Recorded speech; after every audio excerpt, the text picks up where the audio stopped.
السلام علیکم ورحمۃ اللہ وبرکاتہ۔ یہ دیکھتے ہیں پھر بعد میں بات کرتے ہیں۔ الحمدللہ میں محسوس کرتا ہوں، میں بطور مسلمان یہ ضرور کہوں گا کہ ہندوستان کو کوئی خطرہ نہیں ہوگا انشاءاللہ۔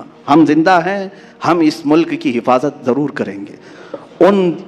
ان بھگوا لوگوں کی طرح سے نہیں ہے جو صرف اور صرف چیخنے اور چلانے والے ہیں۔ خون کی ضرورت پیش آئی انشاءاللہ پیش کریں گے، بزدلی نہیں آئے گی۔ لیکن بات تجزیے کی کہہ رہا ہوں، چھوٹا ملک، بہت بڑی طاقت، مقابلہ سمجھ میں نہیں آتا۔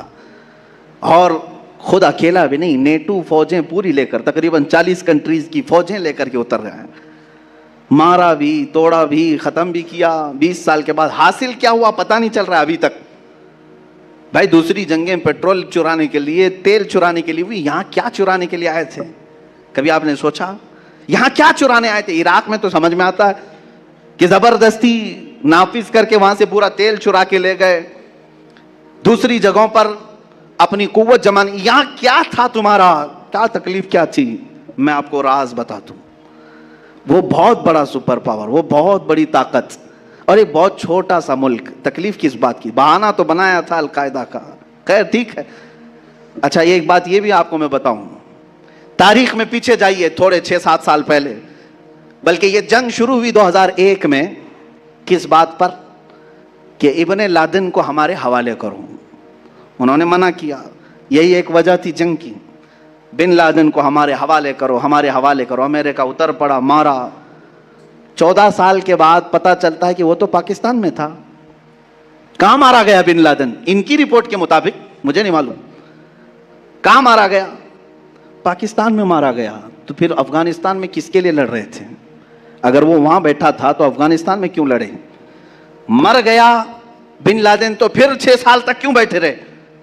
یہ ایک راز ہے میرے عزیزوں۔ نہ بن لادن کی ضرورت تھی ان کو، نہ کسی اور جماعت کی ضرورت تھی۔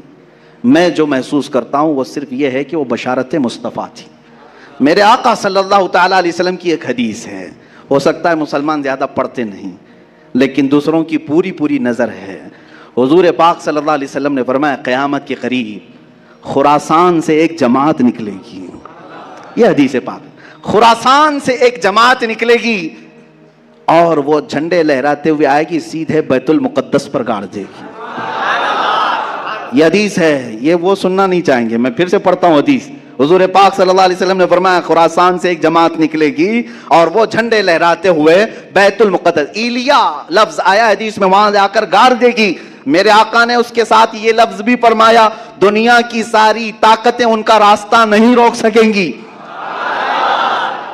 ٹینشن اس بات کا ہے۔ اب آپ خراسان کس کو کہتے ہیں یہ اب میں آپ کے حوالے چھوڑتا ہوں، تلاش کر کے لاؤ کہ خراسان کس کو کہتے ہیں، خراسان کہاں ہے۔ یہ تھوڑا بہت تو آپ کو بھی محنت کرنی پڑے گی، پورا میں کھل کر کے بولوں تو بہت سارے لوگوں کو پھر تکلیف ہو جائے گی کہ اچھا خراسان کی یہ حدیث پھر سے آپ اسی پر فٹ کر رہے ہیں۔ نہیں، میں تو حضور کی حدیث سنا رہا ہوں کہ خراسان سے ایک جماعت نکلے گی۔ یہی ڈر تھا بڑی طاقت کو کہ وہاں سے کوئی جماعت نہ نکلے جو اسرائیل کے تک آ سکے، جو بیت المقدس تک آ سکے۔ اپنی ناجائز اولاد کو بچانا تھا، اس لیے کہ وہاں سے کوئی آنے والا یا اٹھنے والا دکھے تو بار بار حملے کیے جائیں گے۔ تم 1000 حملے کر لو لیکن فرمان مصطفیٰ ہو کر رہے گا۔ میرے آقا صلی اللہ تعالیٰ علیہ وسلم نے جو فرمایا وہ ہو کر رہے گا۔ مجھے ان کے سیاسی معاملات سے کوئی شغف نہیں، کوئی تعلق نہیں، مجھے اس کے متعلق کوئی اپنی حتمی رائے نہیں ہے، محض میں نے ایک تجزیہ پیش کیا ہے کہ صرف اگر کسی نے کہہ دیا کہ ہمارا لیڈر امیر المومنین ہوگا تو دنیا میں بھونچال آ گیا۔ عزیزان گرامی، اسی لیے ہم کہتے ہیں بار بار خلفائے راشدین کا ذکر کرو اور کثرت سے امیر المومنین کا لفظ بھی استعمال کرو تاکہ سننے والوں کو پتہ چلے یہ صرف ماضی کی تاریخ نہیں ہے، مستقبل میں امیر المومنین پیدا ہو سکتا ہے۔ اور حضور اکرم صلی اللہ علیہ وسلم نے بشارت دی ہے کہ خلافت علی منہاج النبوہ۔ کوئی میری تقریر کو توڑ مروڑ کر کے نہ کہہ دے کہ پوری فضیلت افغانستان پہ بیان کرے، نہیں، میرا ایسا کوئی انٹینشن نہیں ہے۔ میں صرف یہ کہہ رہا ہوں میرے آقا نے فرمایا خلافت قائم ہوگی اور وہ حضرت امام مہدی کے زمانے میں ہوگی۔ امام مہدی خلیفہ راشد ہوں گے، جیسے یہ چاروں خلفائے راشدین نے اپنی زندگی میں خلافت کی ہے ویسے ہی امام مہدی بھی اپنے زمانے میں خلافت فرمائیں گے۔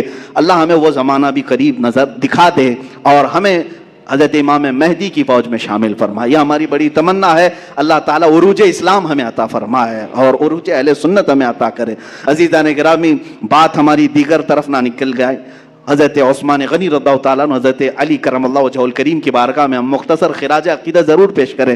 ان دونوں کی زندگیوں سے بھی جو لب لباب ہمیں ملتا ہے وہ صرف اور صرف گھومتا ہے حضور پاک کی زندگی کے ارد گرد. حضرت عثمان کا ہر لمحہ آپ دیکھیں میرے آقا صلی اللہ علیہ وسلم کے عشق و محبت میں ہی گزرتا ہے. ایک مرتبہ کسی نے دیکھا آپ اپنے دروازے کے پاس بیٹھ کر کے ایک ہڈی کو چوس رہے ہیں. خلیفہ ہیں، امیر المومنین ہیں، اپنے گھر میں بیٹھ کر کے دروازے کے پاس ایک ہڈی کو جس میں گوشت بھی نہیں ہے چوس رہے ہیں. کوئی صحابی آئے اور کھڑے ہو گئے، خلیفہ مسلمین امیر المومنین آپ یہ کیا کر رہے ہیں؟ حضرت عثمان رضی اللہ تعالیٰ عنہ کہتے ہیں مجھے اس سے کوئی غرض نہیں، اس ہڈی سے، لیکن ایک بار میں نے میرے آقا کو ایسا کرتے ہوئے دیکھا تھا، حضور پاک صلی اللہ تعالیٰ علیہ وسلم کو میں نے ایسا دیکھا تھا، تو بس حضور پاک صلی اللہ علیہ وسلم کی ادا پر عمل کرنے کے لیے میں بھی یہ کرتا رہا. آپ کو وہ بھی حدیث معلوم ہوگی جب مسجد قباء کے کنارے ایک کنواں تھا جس میں حضور پاک صلی اللہ علیہ وسلم اپنے پیر نیچے لٹکائے بیٹھتے تھے اکثر جب تشریف لاتے، اور حضرت عثمان غنی بھی اپنی خلافت کے زمانے میں جب مسجد قباء کے پاس آتے اپنے پیر اسی کنویں میں اندر لٹکائے بیٹھتے، صرف اس لیے کہ میرے نبی نے ایسا کیا ہے. میرے عزیزو، یہ اعمال واجب اور فرض نہیں ہیں، فرض اور واجب نہیں ہے، لیکن محبت کا تقاضا یہ ہے کہ محبوب جیسا کرتا ہے ویسا ہی محب بھی کرتا ہے. وہ محبت تھی ان کی، وہ عادات، افعال، اقوال، اعمال کسی چیز کو ترک نہیں کرتے، کوشش یہ کرتے کہ حضور کی ہر ادا پر عمل ہو جائے. ہم میں سے یہ جو سنت کا دعویٰ کرتے ہیں یا محبت کا دعویٰ کرتے ہیں، ہم بھی اپنی زندگی کو ذرا جھانک کر کے دیکھیں. کیا رسول کریم صلی اللہ علیہ وسلم تمہیں کہیں نظر آتے ہیں ہمارے اعمال کے وقت کہ میں جب کھانا کھا رہا ہوں تو حضور پاک صلی اللہ علیہ وسلم کی ادائیں مجھے یاد آ جائیں کہ میرے نبی اس طرح سے کھایا کرتے تھے، میں بھی ایسا کھاؤں؟ حضور پاک صلی اللہ تعالیٰ علیہ وسلم کے اخلاق، کردار، گفتار، اس وقت ہمیں کیوں یہ بات یاد نہیں آتی کہ نبی کونین صلی اللہ تعالیٰ علیہ وسلم اس طرح سے کھایا کرتے، اس طرح سے بیٹھا کرتے، اس طرح سے بولا کرتے، مجھے بھی چاہیے کہ ایسا بولوں. صحابہ کرام کی یہی محبت تو ہے. یہ خلفائے راشدین کی محبت تو دیکھیں. رسول کریم صلی اللہ علیہ وسلم کی ایک حدیث صحابی بیان کرتے ہیں، کہتے ہیں کہ اللہ تعالیٰ علم کو قیامت کے دن قریب اٹھا لے گا. صحابہ نے پوچھا علم کیسے اٹھایا جائے گا؟ حضور نے فرمایا اللہ تعالیٰ یوں نہیں اٹھاتا، میرا ہاتھ دیکھ رہے انگلیاں، بلکہ علماء کو ان کے درمیان سے اٹھا لیتا ہے تو علم ختم ہوتا ہے. قیامت کے قریب علم ختم ہونے لگ جائے گا، علماء اٹھتے چلے جائیں گے. یہ جو میں نے آپ کو بتایا حدیث بیچ میں کیوں؟ صحابی رسول جب بھی اس حدیث کو بیان کرتے ہیں تو اپنی یہ انگلیاں ہاتھ کی یہ انگلیوں میں ڈال کر کے یوں بتاتے ہیں کھینچ کر کے کہ علم اس طرح سے نہیں نکالا جائے گا. صحابہ سے پوچھتے آپ ہر بار حدیث بیان کرتے ہیں یوں بیان کرتے ہیں؟ کہا اس لیے کہ رسول پاک نے جب بیان کیا تھا تو ایسا اشارہ فرمایا تھا. صحابہ کا یہ عمل ہے کہ وہ اس اشارے کو بھی ترک نہیں کرتے حدیث بیان کرنے کے وقت. ایک حدیث ہے جس کو حدیث مصافحہ کہتے ہیں، آج تک وہ رواج ہے محدثین کے درمیان جب وہ حدیث بیان کی جاتی ہے تو مصافحہ کر کے بیان کی. ماشاءاللہ ماشاءاللہ، یہ مولانا صاحب بہت بہترین باتیں فرما رہے ہیں. آپ کیا کہتے ہیں اس مولانا صاحب کے بارے میں، اور جو اس نے باتیں کہی اس میں کیا کہنا چاہتے ہیں اس کے بارے میں؟ اور اس چینل کو آپ سبسکرائب کرو تاکہ آپ کے پاس ایسے ہی ویڈیوز آتے رہے. تب تک کے لیے اللہ حافظ.